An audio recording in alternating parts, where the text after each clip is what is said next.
हरियाणा के कैथल से ही देविंदर सिंह ढिल्लो नाम का एक जासूस पकड़ा गया। कैथल पुलिस के मुताबिक पाकिस्तान जाने के बाद देविंदर पाकिस्तानी एजेंट्स के संपर्क में आ गया और उसने जासूसी शुरू कर दी।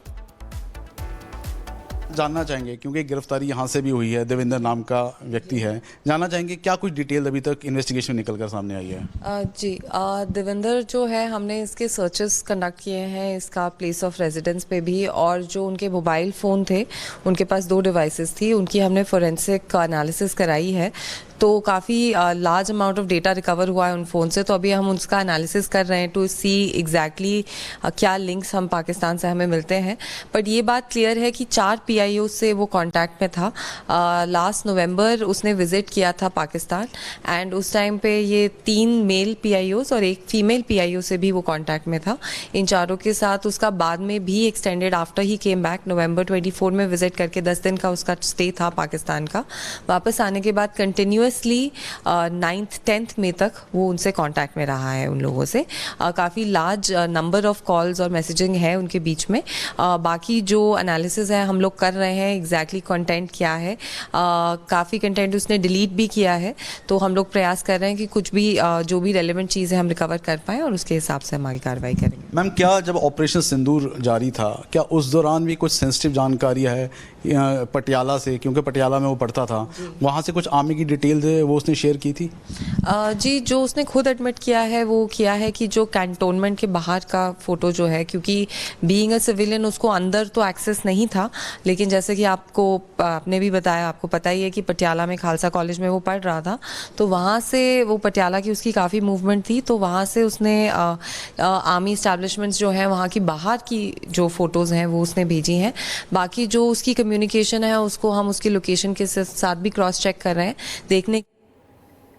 और पाकिस्तान को ऑपरेशन सिंदूर में पीटकर भारत ने बता दिया है कि भारत का सुरक्षा चक्र हर स्तर पर मजबूत है, लेकिन देश की सरहद के अंदर कुछ दीमक ऐसे हैं जो सुरक्षा को खोखला करने में लगे हुए हैं। अब इन्हीं दीमक से पूछताछ होगी और एक एक सच बाहर निकाला जाएगा।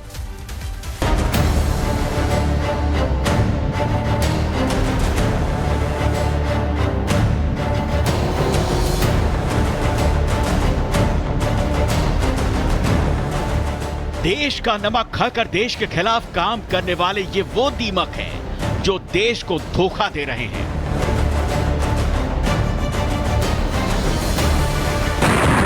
ऑपरेशन सिंदूर के तहत भारत ने एक बार फिर पाकिस्तान को उसकी औकात दिखाई। सरहद के पार सर्जिकल स्ट्राइक और अब सरहद के अंदर देश के दुश्मनों पर सीधी चोट हो रही है, यानी कि देश के जासूसों पर स्पाई स्ट्राइक।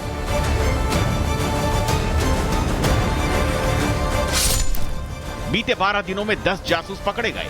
सभी 25 से 35 साल की उम्र वाले हैं। स्पाई मशीनरी में हर धर्म के जासूस शामिल हैं। 6 ने वीजा के लिए दिल्ली स्थित पाक एम्बेसी से संपर्क किया।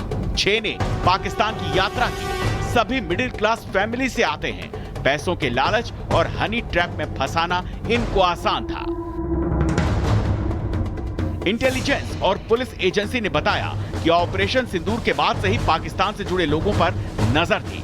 इनकी कॉल और चैटिंग को इंटरसेप्ट किया गया तो इनके पाकिस्तानी जासूस होने का पता चला, जिसके बाद इन्हें अरेस्ट कर लिया गया।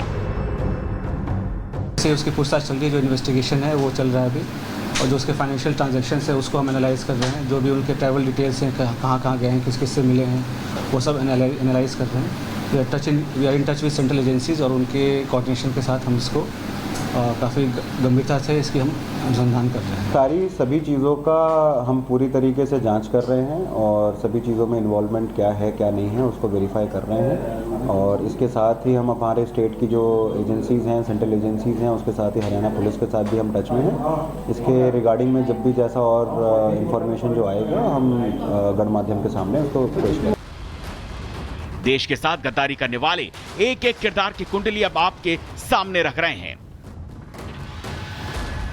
नोमान इलाही इकबाल काना का गुर्गा है। आर्मी और ट्रेन की गोपनीय जानकारी पाकिस्तान को भेजी। पंजाब हरियाणा में आतंक नेटवर्क बनाना इसका काम था। नोमान की मौसी और बुआ पाकिस्तान में रहती है। ऐसे में उसे पाकिस्तान आने जाने के लिए कोई ज्यादा परेशानी नहीं थी, इसीलिए उसे चुना गया। ऐसे ही जासूसी मशीनरी की दूसरी किरदार थी गजाला खातून। गजाला खातून दानिश की दोस्त थी और दानिश के हाथ की कठपुतली। आर्मी ट्रक, सैन्य ठिकाने और संवेदनशील जानकारी इसने साझा की। देश में पाक जासूसी एजेंट्स का नेटवर्क बनाना इसका काम था। गजाला विधवा है, इसलिए उसका इस नेटवर्क से जुड़ना काफी आसान था। तभी उसे निशाना बनाकर जासूसी मशीनरी का हिस्सा बनाया गया। पाकिस्तान की इस स्पाई मशीनरी का अगला किरदार है हरियाणा के नूह का रहने वाला अरमान।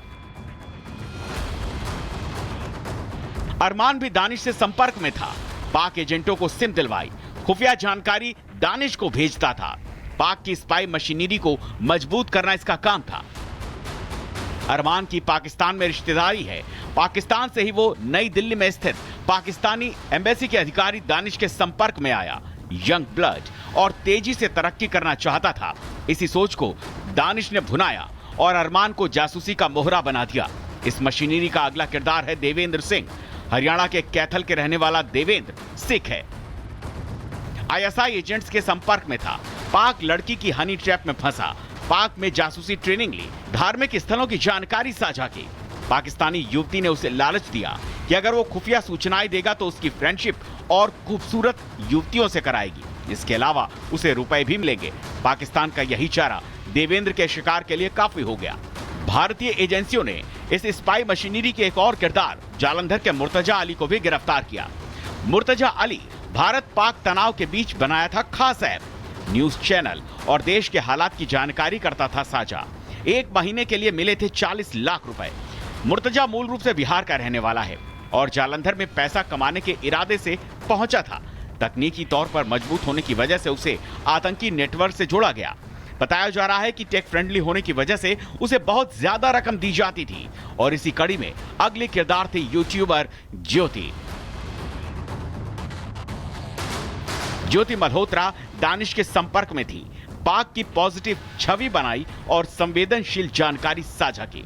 इसके अलावा भारत में पल रहे पाकिस्तान के स्पाई सपोलों में अमृतसर से सुनील कुमार, पलक शेरमाशी और सूरज माशी को भी गिरफ्तार किया गया है। सरहद के उस पार और अंदर दोनों जगह पाकिस्तान के पाले आतंक के कैंसर की कीमोथेरेपी की जा रही है और इसे जल्द ही खत्म भी कर दिया जाएगा। Bureau report, Republic Bharat.